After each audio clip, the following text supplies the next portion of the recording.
कारक पढ़ेंगे तो कारक में सबसे पहले पढ़ेंगे कर्तृकारक, ठीक है ना। कर्तृकारक में मतलब कर्ता, नंबर 1 कर्ता। कर्ता का चिन्ह क्या होता है? ने, ठीक है। और इसमें कर्ता में प्रथमा व्यक्ति का प्रयोग होता है। कौन सी व्यक्ति का? प्रथमा व्यक्ति का प्रयोग होता है, ठीक है। अब अपन कोई भी अनुवाद बनाएंगे, साधारण अनुवाद है अभी ये, है ना। अनुवाद बनाते समय सबसे पहले अपन क्या देखते हैं? कर्ता को देखते हैं, है ना। कर्ता में हमेशा कौन सी विभक्ति का प्रयोग होता है? प्रथमा विभक्ति का प्रयोग होता है, ठीक है। उसके बाद हम देखेंगे उसकी क्रिया। क्या देखेंगे? वाक्य की क्रिया। क्रिया हमेशा किसके अनुसार लगती है? कर्ता के अनुसार लगती है। यानी जिस पुरुष और वचन का कर्ता होता है ना, उसी पुरुष और वचन की क्या लगाई जाती है? क्रिया लगाई जाती है। जिस पुरुष और वचन का, यानी प्रथम पुरुष का करता है तो प्रथम पुरुष की क्रिया, है ना। मध्यम पुरुष का करता है तो मध्यम पुरुष की क्रिया, और उत्तम पुरुष का करता है तो उत्तम पुरुष की क्रिया। और पुरुष के साथ साथ ये भी देखेंगे कि वचन कौन सा है। एक वचन का है तो एक वचन की क्रिया, द्विवचन का है तो द्विवचन की, और बहुवचन का करता है तो बहुवचन की। जैसे बालक पढ़ता है, बालक पढ़ता है, ये हिंदी वाक्य है। अब इसमें सबसे पहले अपन संस्कृत अनुवाद बनाने के लिए सबसे पहले क्या देखेंगे? कर्ता ढूंढेंगे इसमें। तो इस वाक्य में कर्ता कौन है? बालक करता है, ठीक है। और क्रिया क्या है? पढ़ता है, ये क्रिया है, ठीक है। तो बालक में अपन प्रथमा विभक्ति लगाएंगे, क्यों? क्योंकि बालक एक ही है, यानी कर्ता एक वचन का है ना। तो बालक में प्रथमा लगाएंगे तो क्या हो जाएगा? बालक है, ठीक है। और इसके अनुसार ही क्रिया लगाएंगे, तो एक वचन का करता है इसलिए एक वचन की क्रिया लगेगी, तो इसके साथ पठती लग जाएगी, ठीक है। तो क्या अनुवाद बनेगा? बालक है पठती, बालक है पठती, ठीक है। फिर देखेंगे दूसरा, दो बालक पढ़ते हैं। कितने बालक पढ़ते हैं? दो बालक, यानी ये द्विवचन का करता है। तो बालक यहाँ पे पहले एक था तो एक वचन का लगाया था, अब यहाँ पे दो है तो द्विवचन का, तो बालकौ, दो बालकों के लिए क्या आएगा? द्विवचन का करता बालकौ। अब उसके अनुसार ही क्रिया लगाएंगे अपन। तो पढ़ते एक वचन की क्रिया थी, द्विवचन की क्रिया क्या होगी? पढ़ता है, क्या होगी? पढ़ता है।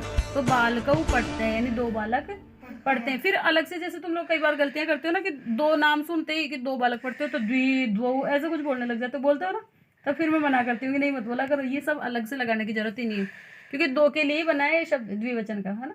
तो बालकौ पढ़ते हैं, यानी दो बालक पढ़ते हैं, ठीक है। फिर अपने करता है बहुवचन का, बालक पढ़ते हैं। तो पढ़ते हैं से पता चल रहा है कि यहाँ पे दो से ज्यादा है ना। तो दो से ज्यादा है तो बहुवचन का हो गया, तो बहुवचन का कर्ता लगाएंगे। तो बालका, एक वचन में बालका है, द्विवचन में बालको, और बहुवचन में बालका। अब बालका है क्योंकि बहुत सारे बालक हैं, बहुवचन के कर्ता हो गए, है ना। तो बहुवचन की क्रिया लगाएंगे इसके साथ में। तो बालका पठंती, बालक पढ़ते हैं। ये तो साधारण वाक्य था, ठीक है, सिंपल वाक्य था। अब इसके अलावा प्रथमा व्यक्ति और कहाँ कहाँ लगती है ये भी अपन पढ़ेंगे, ठीक है। लिंग, परिमाण, वचन, मात्रे, प्रथमा, ये एक सूत्र है, और सूत्र के माध्यम से बताया गया है कि और कहाँ कहाँ प्रथमा व्यक्ति का प्रयोग होता है, ठीक है ना। कर्ता में तो होता ही है प्रथमा व्यक्ति का प्रयोग, इसके अलावा इन शब्दों में भी प्रथमा व्यक्ति का प्रयोग होता है। कहाँ कहाँ? प्रातिपदिकार्थ।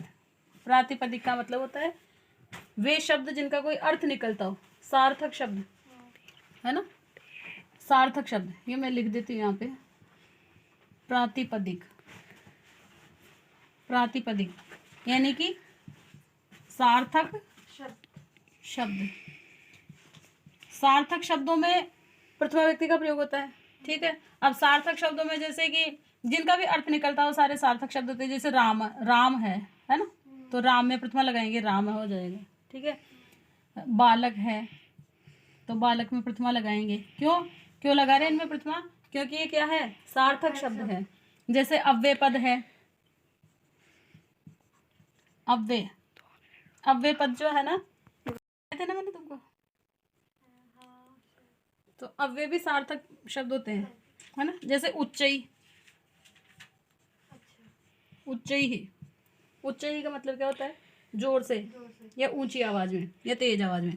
नीचे ही, नीचे या धीरे। शनई, अव्यय पद जिनका निश्चित अर्थ हो, जिनमें कोई परिवर्तन नहीं हो। जैसे उच्चई ही है यानी जोर से, नीचे यानी नीचे, ठीक है। अव्यय पदों में भी प्रथमा व्यक्ति का प्रयोग फिर लिंगवाची शब्द,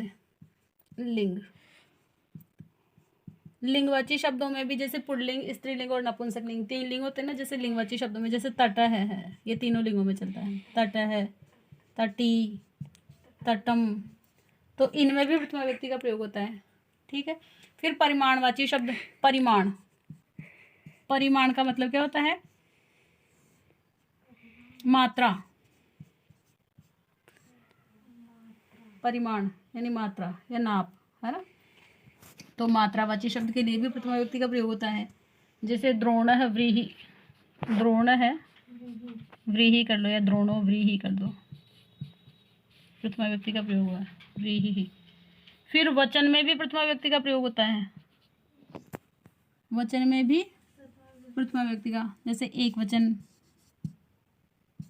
द्विवचन, बहुवचन, इनमें भी प्रथमा व्यक्ति का प्रयोग होता है। ठीक है। ये तो एक इम्पोर्टेंट चीज थी, ये तो एक महत्वपूर्ण चीज थी, है ना, कि प्रातिपदिक, लिंग, परिमाण और वचन, इनमें प्रथमा व्यक्ति होती है। इसके अलावा प्रथमा का तो बहुत थोड़ा सा ही नियम है, छोटे छोटे से नियम है। एक तो ये है 4, तो प्रातिपदिक, लिंग, परिमाण और वचन। ठीक है। इसके अलावा एक और पद है, ये ध्यान रख लेना, इति। इति के योग में कौन सी विभक्ति लगती है?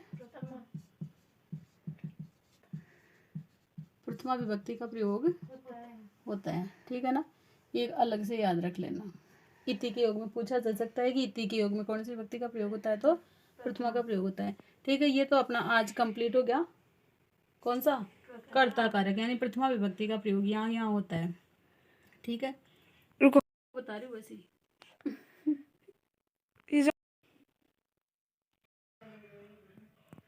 ठीक है बच्चों, अगर आपको वीडियो अच्छा लगा हो तो इस वीडियो को लाइक, शेयर और चैनल को सब्सक्राइब करना। ठीक है, okay bye, thank you so much.